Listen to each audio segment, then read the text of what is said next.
천국과 영생을 소망하시는 성도님들 반갑습니다. 저는 신천지 예수교회 강사 허성헌입니다. 오늘도 아버지 하나님께 열린 예배로서 영광 올려드리고 함께 말씀의 은혜 받는 귀한 시간 되시면 좋겠습니다. 오늘도 지난 시간에 이어서 사복음서의 내용을 종합하여서 예수님의 생애를 살펴보도록 하겠습니다. 지난 시간에 예수님의 탄생과 공생의 시작 부분 보셨고, 오늘은 예수님의 갈릴리 초기 사역을 보시겠고요.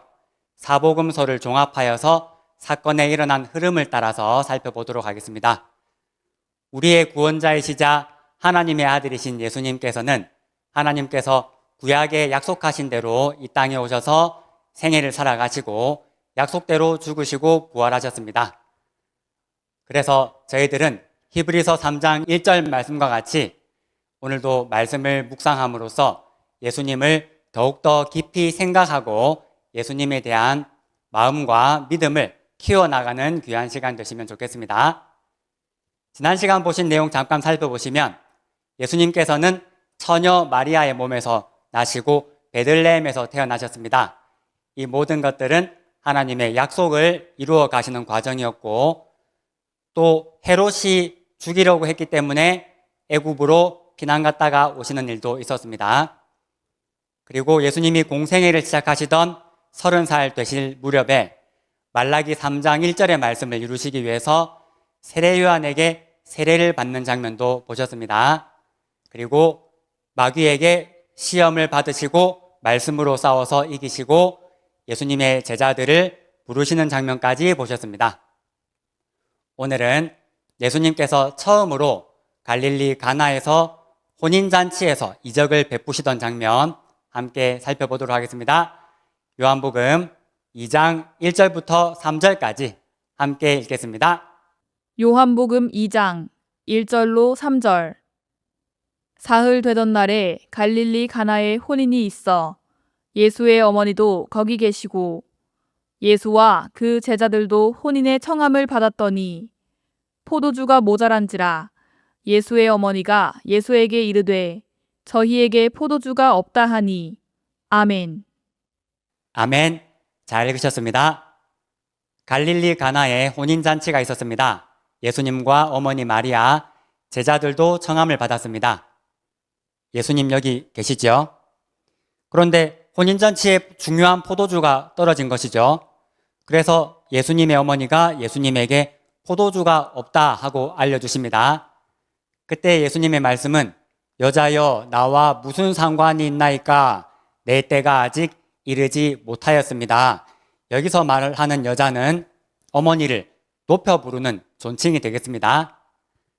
이렇게 말씀하시니까 어머니 마리아가 하인들에게 무슨 일을 시키든지 그대로 하라 이야기를 했고, 마침 거기 돌 항아리가 6개가 있죠. 예수님께서 하인들에게 돌 항아리에 물을 채우라. 지금 포도주가 없는데 물을 채우라고 말씀하시죠. 그래서 하인들이 물을 아구까지 채웠고 연회장에게 주관자에게 갖다 줘라 하고 분명히 물을 담았는데 연회장에게 갔을 때는 포도주가 되어 있습니다. 그것도 아주 좋은 포도주가 되어 있습니다. 그래서 연회장이 이 좋은 포도주가 어디서 났느냐 모르는 것이죠. 하인들은 알겠죠. 그래서 연회장이 신랑을 불러서 사람마다 먼저 좋은 포도주를 내고 취한 후에 낮은 것을 내거늘 취하고 나면 맛을 분별을 잘 못하겠죠. 그런데 신랑 그대는 지금까지 좋은 포도주를 두었도다 이렇게 말씀을 합니다. 예수님이 물로 포도주를 만드신 이적이 벌어진 것입니다. 예수께서 이 처음 표적을 갈릴리 가나에서 행하여 그 영광을 나타내시니 제자들이 예수님을 그리스도로 믿게 됩니다. 그리고 갈릴리 지역에서 유월절이 되어서 예수님이 예루살렘으로 올라가시게 됩니다. 예루살렘에 가셨더니 난리가 벌어졌죠. 성전에서 장사하는 자들을 내쫓으시는 사건이 벌어집니다. 요한복음 2장 13절, 14절 함께 읽겠습니다. 요한복음 2장 13절로 14절. 유대인의 유월절이 가까운지라 예수께서 예루살렘으로 올라가셨더니 성전 안에서 소와 양과 비둘기 파는 사람들과 돈 바꾸는 사람들의 앉은 것을 보시고 아멘. 아멘. 잘 읽으셨습니다.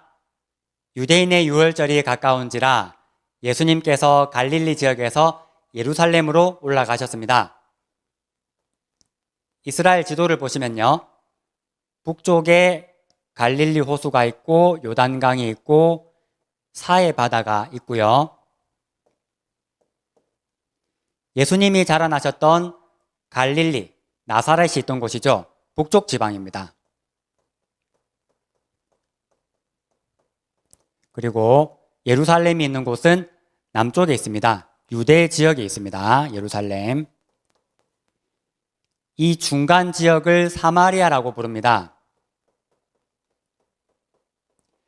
옛날 북이스라엘이 있던 곳이죠.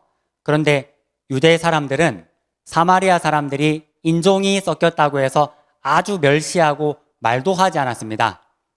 그리고 갈릴리 사람들도 유대 사람들이 천시하고 멸시하기는 마찬가지였습니다. 사복음서에 보시면 예수님의 주 사역지는 갈릴리를 중심으로 이루어졌고 명절이나 절기가 되었을 때 유대 땅으로 예루살렘 있는 곳으로 다녀가시는 일이 많이 기록이 되어 있습니다. 이렇게 해서 예수님이 예루살렘으로 가셨는데 예루살렘 성전 안에 소, 양, 비둘기 파는 사람들, 돈 바꾸는 사람들이 앉아 있는 것이죠. 그래서 그림에서 보시는 것처럼 예수님이 노끈으로 채찍을 만드시고 다 내쫓으신 겁니다. 그러시면서 내 아버지 집으로 장사하는 집을 만들지 말라. 이 말씀을 하시는 것은 유대인들이 유월절을 지키러 오면 제물로 바칠 짐승이 필요하겠죠. 그런데 먼 거리에서 가져오기가 힘들기 때문에 성전에 와서 그것을 파는 사람에게 사는 일이 많아지게 되었고 그리고 그 상인들과 제사장들과도 은밀한 거래가 있게 된 것입니다. 하나님의 집을 장사하는 집으로 전락시켜 버린 것이죠. 이렇게 해서 예수님이 다 쫓아내시니까 유대인들이 무슨 권세로 일을 하느냐 표적을 보여라 하고 예수님께 따지기 시작합니다. 그때 예수님이 하시는 말씀이 너희가 이 성전을 헐라 내가 사흘 동안에 일으키리라 이렇게 답변을 하십니다. 그런데 이 말씀을 들은 유대인들은 예루살렘 육적인 성전을 생각하고 이 말씀을 이해를 못했습니다. 이 건물은 46년 동안에 지었는데 너가 무슨 수로 3일 만에 일으키겠느냐 따져 묻지만 사실은 예수님은 자기의 몸을 가리켜서 몸된 성전이죠. 자기가 나중에 십자가를 지시고 3일 만에 부활하실 것을 말씀하신 뜻이었습니다. 이 당시 제자들도 이 말씀을 들었지만 그때는 이해하지 못하다가 나중에 예수님께서 십자가를 지시고 부활하셨을 때 이 말씀의 뜻도 깨닫게 되겠습니다. 그리고 예루살렘 지역에 내려오셔서 유대인의 관원인 니고데모도 만나게 됩니다. 요한복음 3장 내용이죠. 바리새인 중에 니고데모라는 사람을 만나셨는데 유대인의 관원입니다. 율법을 가르치는 선생이고 엘리트가 되겠죠. 니고데모가 밤에 예수님을 찾아와서 예수님과 대화를 하는 장면입니다. 이때 예수님께서 니고데모에게 사람이 거듭나지 아니하면 하나님 나라를 볼 수 없다고 말씀하십니다. 거듭난다. 태어난 사람이 한 번 더 태어난다는 것이죠. 그래서 니고데모가 그 말씀을 이해를 못하죠. 사람이 한 번 태어났는데 어떻게 늙어서 어머니 모태에 다시 들어갈 수가 있습니까? 하고 말도 안 되는 질문이지만 예수님께 여쭤봅니다. 그때 예수님께서 하시는 말씀이 진실로 진실로 너에게 이르노니 사람이 몸이 다시 태어나는 것이 아니라 물과 성령으로 사람의 사람 속 심령이 다시 태어나는 것이죠. 물과 성령으로 나지 아니하면 하나님 나라에 들어갈 수 없다고 알려주십니다. 물은 우리 속사람을 깨끗하게 씻어주는 하나님, 예수님의 말씀이 되겠죠. 예수님께서 요한복음 4장에서도 내가 주는 물을 먹는 자마다 그 속에서 영생하도록 솟아나는 샘물이 된다고 하셨습니다. 말씀을 뜻하는 거죠. 하나님의 말씀으로 난 사람은 성령의 역사로 다시 그 속 사람이 거듭날 수 있게 되겠죠.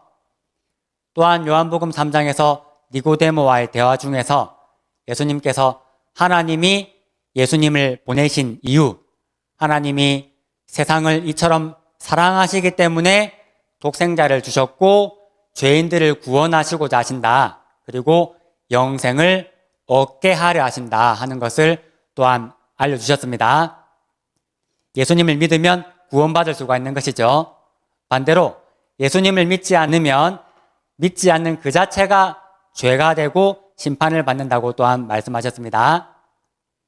이렇게 예루살렘 유대 지역에서 역사하셨던 예수님께서 다시 갈릴리 지역으로 올라가시는데 올라가는 중간에 사마리아가 있다고 했죠. 그 사마리아 지역에 수가라는 성에 가셔서 한 여인을 만나서 대화하시는 내용을 또 살펴보겠습니다. 요한복음 4장 3절부터 6절까지 함께 읽겠습니다. 요한복음 4장 3절로 6절. 유대를 떠나사 다시 갈릴리로 가실새 사마리아로 통행하여야 하겠는지라. 사마리아에 있는 수가라 하는 동네에 이르시니 야곱이 그 아들 요셉에게 준 땅이 가깝고 거기 또 야곱의 우물이 있더라. 예수께서 행로에 권하여 우물 곁에 그대로 앉으시니 때가 제6시쯤 되었더라. 아멘. 아멘. 잘 읽으셨습니다. 예수님이 북쪽 갈릴리로 가고 계시고 사마리아를 지나가시죠. 지나가시다가 수가라고 하는 동네에 들어가셨습니다. 이곳은 야곱의 우물이 있는 곳이고 예수님이 행로에 피곤하여서 우물 곁에 앉으셨고 그때가 제6시, 12시 정도 되겠습니다. 예수님도 사람의 몸을 입고 오셨기 때문에 배고픔, 피곤함, 육신의 질고 다 아시는 것이죠. 그때 사마리아 여자 하나가 물을 길러 왔는데 예수님이 물을 좀 달라고 하십니다. 제자들은 먹을 거 사러 동네로 다 들어가 있고요. 물 달라고 하시니까 사마리아 여인이 당신은 유대인인데 왜 나에게 물을 달라 하나이까? 아까 말씀드린 대로 유대인은 사마리아인과는 상종하지 않는 것 때문이죠. 하지만 예수님은 그러시지 않으시겠죠? 예수님이 대답하시기를 너가 만일 하나님의 선물과 또 지금 물 달라고 하는 이 예수님이 누구인 줄 알았다면 오히려 너가 그에게 구하였을 것이요 그가 예수님이 생수를 주었으리라 말씀하셨습니다. 예수님은 지금 실제 마시는 물을 말씀하시는 것이 아니라 영적인 물을 말씀하시는 것이죠.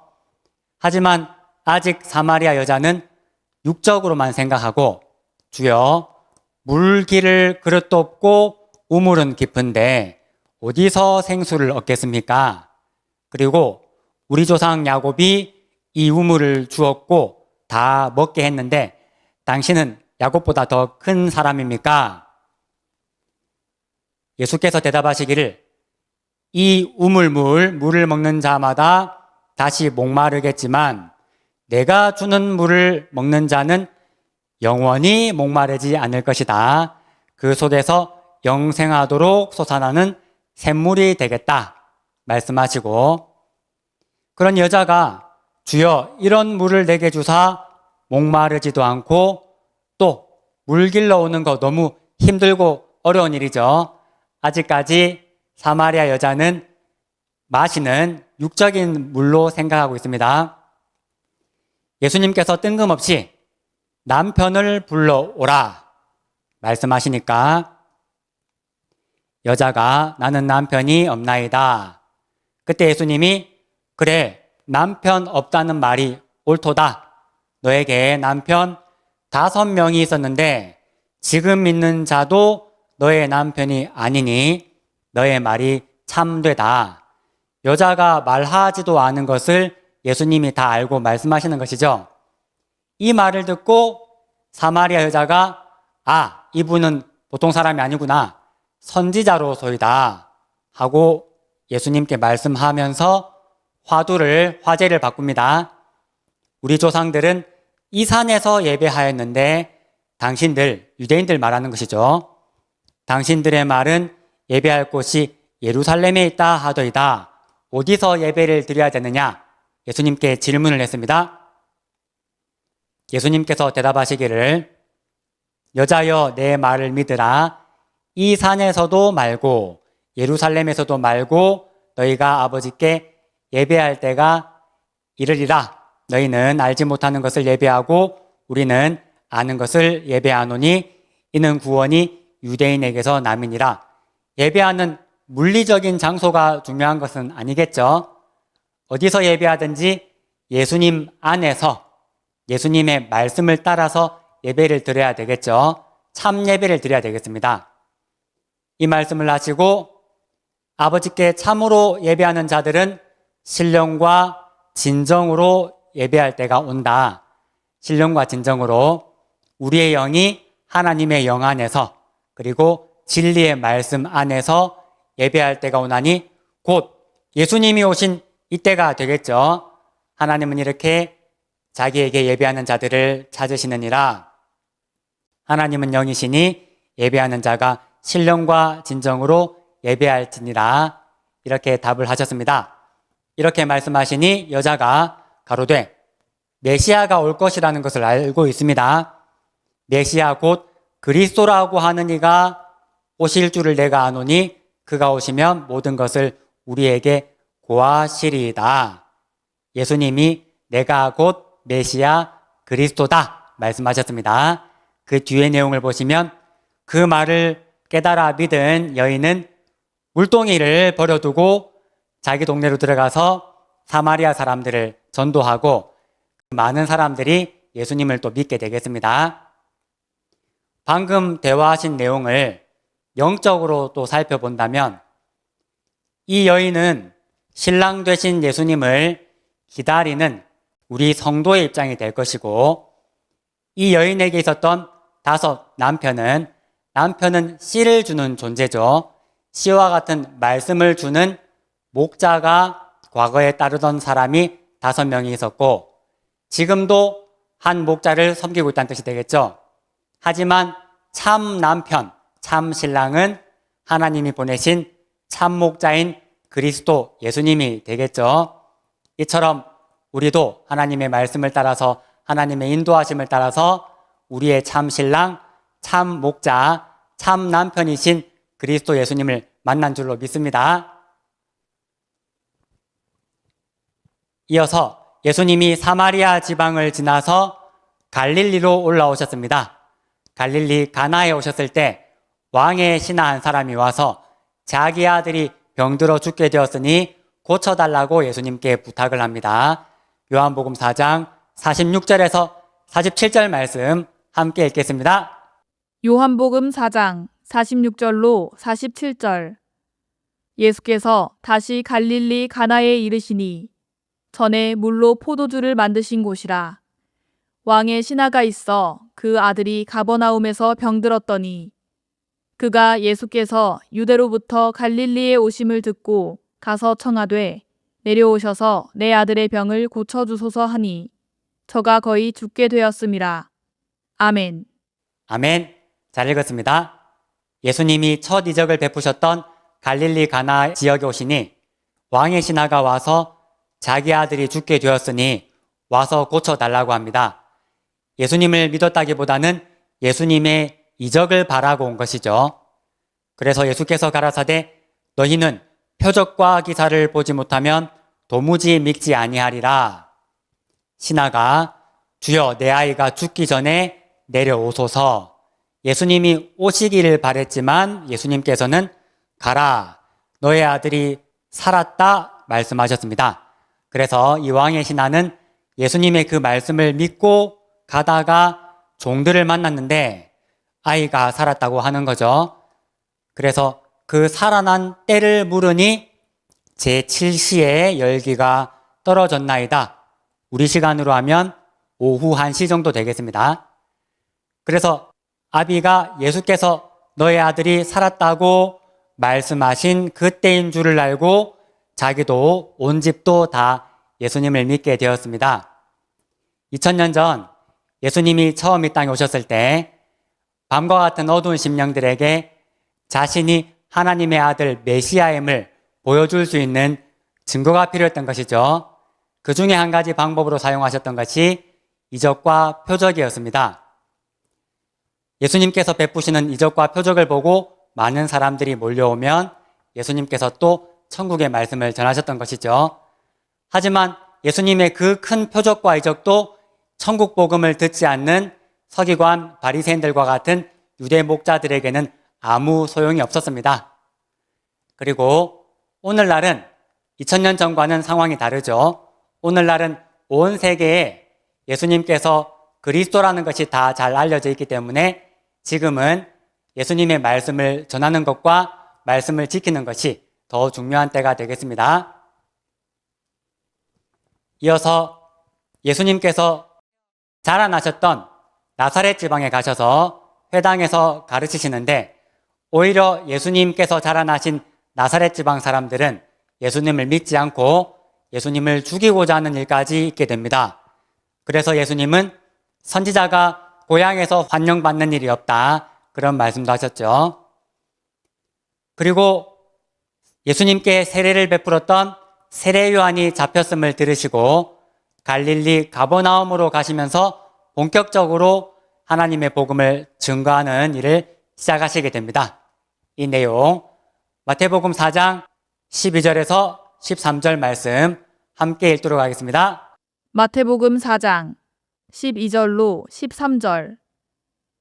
예수께서 요한의 잡힘을 들으시고 갈릴리로 물러가셨다가 나사렛을 떠나 스불론과 납달리 지경 해변에 있는 가버나움에 가서 사시니. 아멘. 아멘. 잘 읽으셨습니다. 마태복음 4장 12절입니다.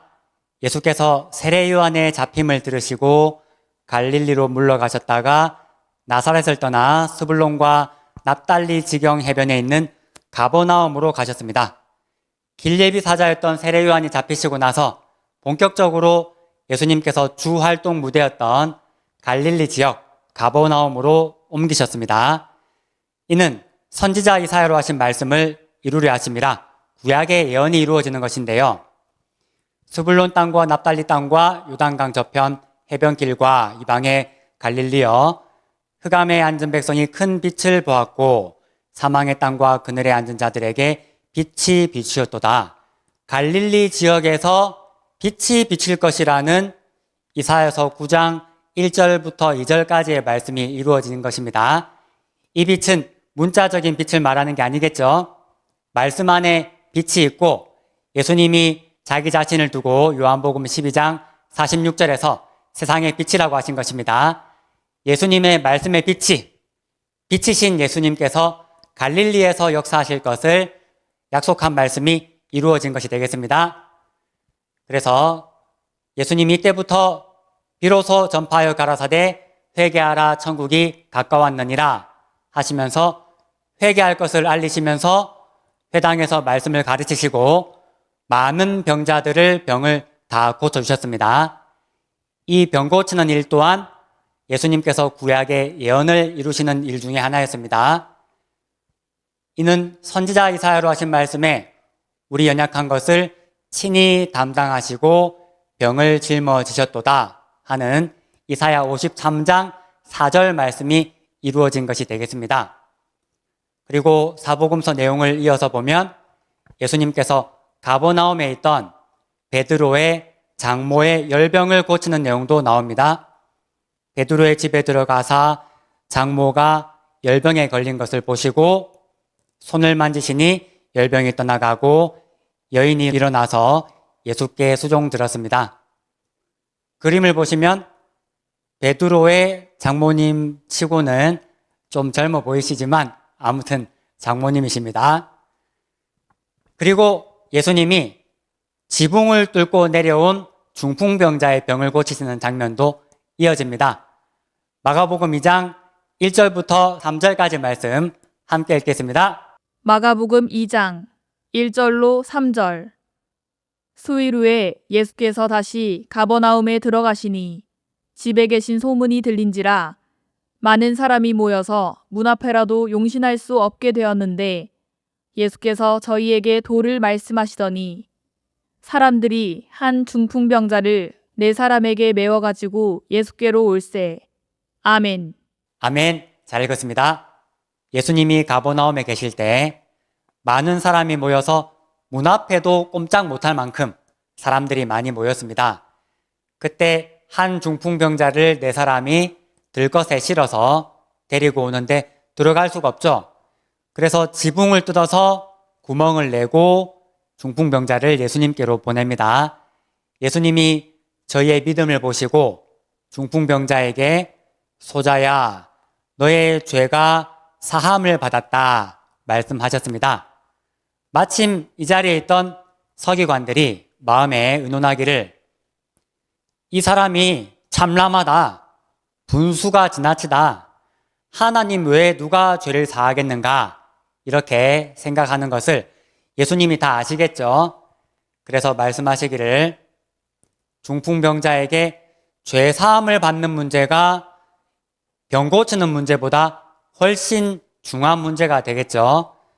그러나 인자가 땅에서 죄를 사하는 권세가 있다는 것을 알게 하려 하노라 말씀하시면서 중풍병자에게도 일어나서 상을 가지고 집으로 가라 말씀하시니 중풍병자가 병이 나은 것이죠. 상을 가지고 모든 사람 앞에서 나갑니다. 보는 모든 사람들이 하나님께 영광을 올려드리게 되겠습니다.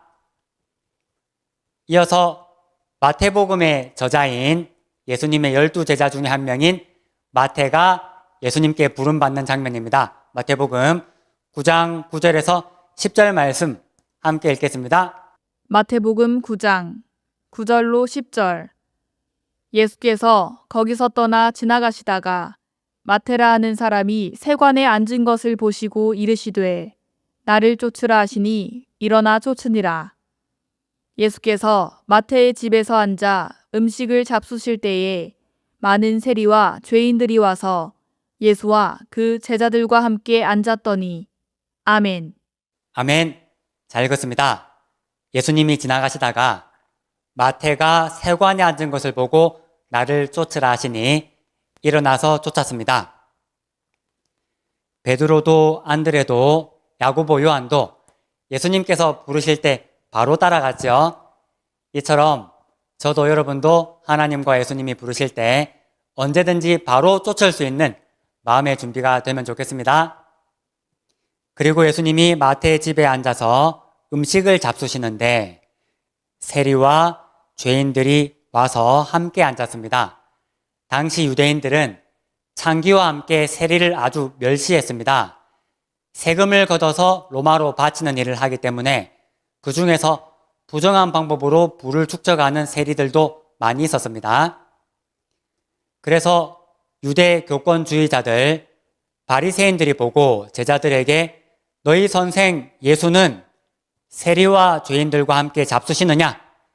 이들은 자기들이 의롭고 거룩하다고 죄인들과 자리를 함께 하지 않았습니다. 그 말을 예수께서 들으시고 말씀하시기를 건강한 자에게는 의원 필요가 없고 병든 자에게라야 쓸데가 있다. 너희는 가서 내가 긍휼을 원하고 제사를 원치 아니하노라 하신 뜻이 무엇인지 배우라. 예수님께서는 의인을 부르러 온 것이 아니요 죄인을 부르러 왔노라.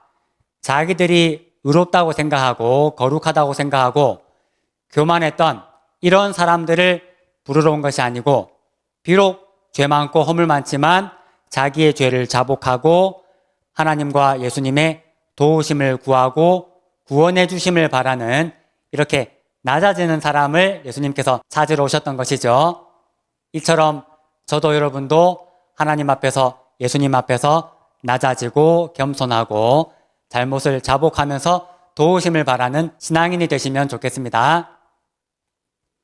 이어서 세례 요한의 제자들이 예수님께 와서 금식과 관련해서 논쟁을 벌이고 따지는 장면이 나옵니다.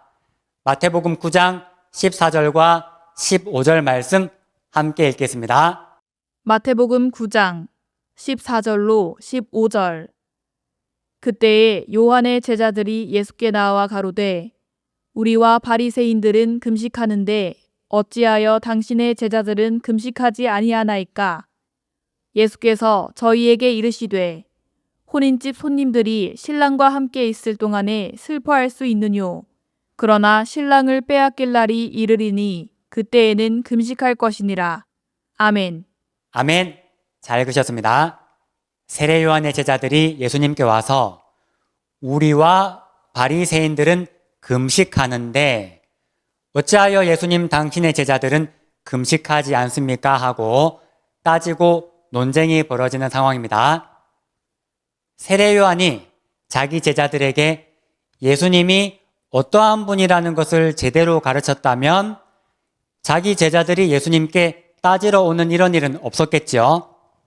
그리고 길 예비 사절하면서 왜 자기 제자들을 예수님께 보내지 않고 있으며 또 바리새인들과 함께 예수님께 금식 문제로 논쟁이 벌어지는가, 이런 것을 본다면 세례 요한의 사명에 뭔가 문제가 생겼다는 것을 눈치챌 수 있겠습니다. 그리고 한편 당시 유대인들은 모세율법에 여전히 매여 있었기 때문에 금식 문제를 아주 중요하게 생각했습니다.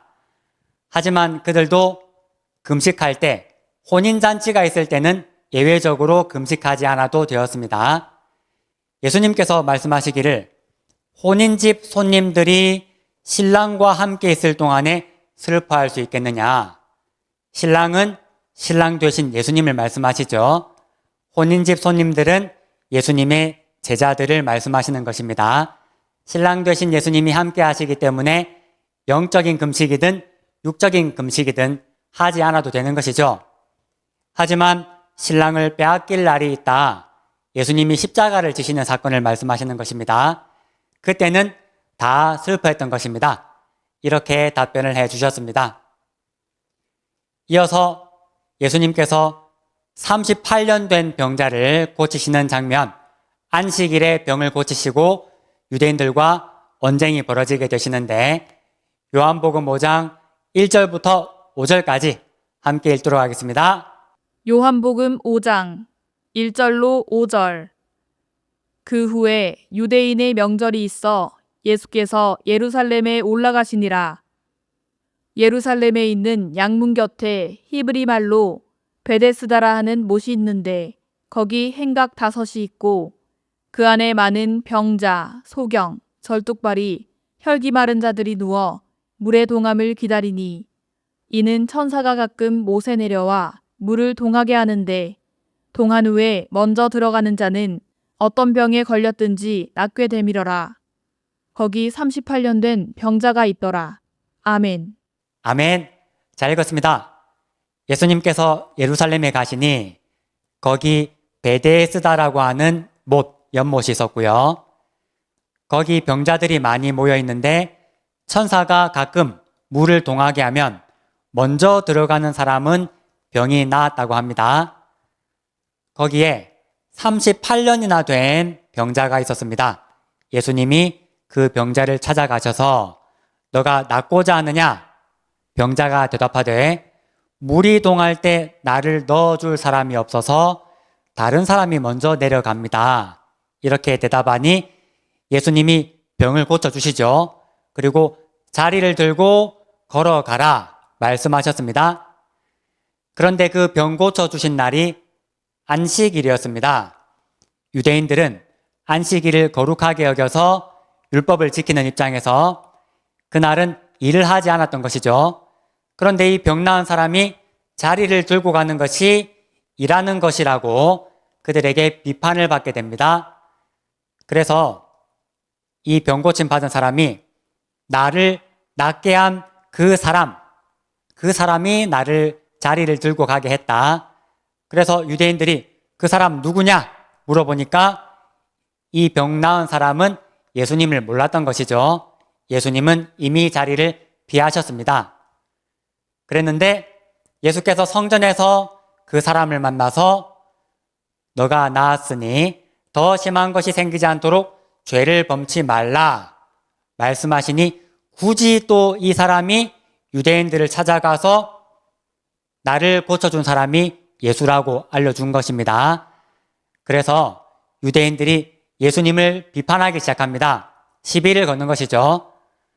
하나님의 자녀를 병을 고쳐준 것을 감사하고 축하하고 하나님께 영광을 올려드려도 모자랄 판국에 예수님이 자기들의 권위를 인정하지 않고 율법을 지키지 않는다고 사사건건 비판하고 예수님을 지탄한다는 것을 알 수가 있습니다. 예수님을 핍박합니다. 그래서 예수님께서 대답하시기를 내 아버지께서 하나님께서 지금까지 일하시니 나도 일한다. 율법을 어겼다고 지금 화가 났는데 하나님도 내 아버지시며 하나님도 지금 일하고 있다, 쉬시는 것이 아니다 하고 대답하셨으니 유대인들이 격분하겠죠. 신성모독이라고 생각할 것입니다. 그래서 이를 인하여 더욱 예수를 죽이고자 합니다. 이는 안식일만 범할 뿐 아니라 하나님을 자기의 친아버지라고 하신 것이죠. 자기를 아들이라고 하여 하나님과 동등으로 삼으셨기 때문입니다. 예수님께서 한 말씀 더 하시죠.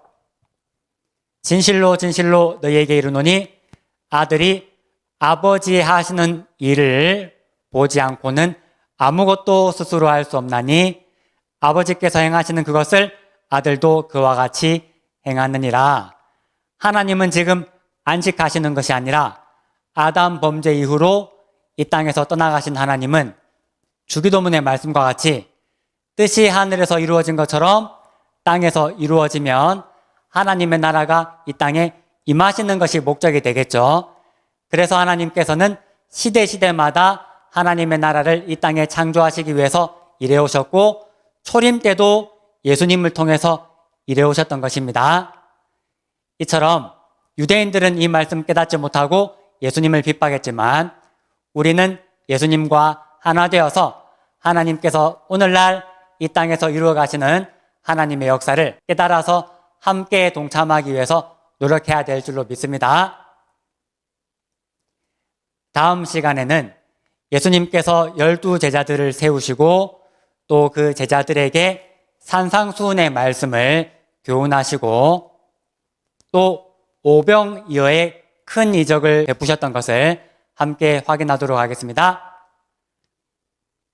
2000년 전 이 땅에 오셔서 역사하셨던 예수님, 오늘도 살아계시고 우리와 함께 하실 줄로 믿습니다. 한 주간도 하나님과 예수님 안에서 승리하시는 저와 여러분 되시면 좋겠습니다.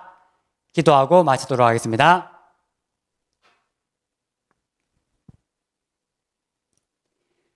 고맙고 감사하신 아버지 하나님, 오늘도 저희들에게 귀한 예배의 말씀으로 은혜를 주시고 깨달음 허락하여 주심에 감사드립니다.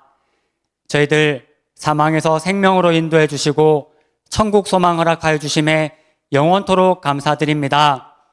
또한 예수님의 십자가의 사랑으로 지금까지 인도하시고 지켜보호하여 주심에 감사드립니다.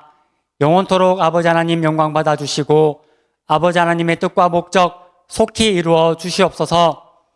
부족한 저희들 아버지께서 힘과 지혜와 능력 더하여 주시고 모든 영적 전쟁에서 승리할 수 있도록 믿음과 용기를 허락하여 주시옵소서. 우리 사랑하는 성도님들 어디로 가든지 인도하여 주시며 영육 강건함을 더하여 주시며 모든 가족들에게도 아버지 하나님 은혜와 복을 더하여 주시고 산업에도 생계에도 학업에도 어디로 가든지 승리하는 우리 하늘의 가족들 다 되도록 인도하여 주시옵소서. 다음 만나는 시간까지 아버지 하나님과 예수님의 은혜 안에 거하며 아버지 하나님의 뜻과 영광 나타내고 아버지 하나님의 뜻을 이루어드리는 귀한 천국의 가족들이 다 되도록 인도하여 주시옵소서. 이 모든 말씀을 예수님의 이름으로 기도드렸습니다. 아멘.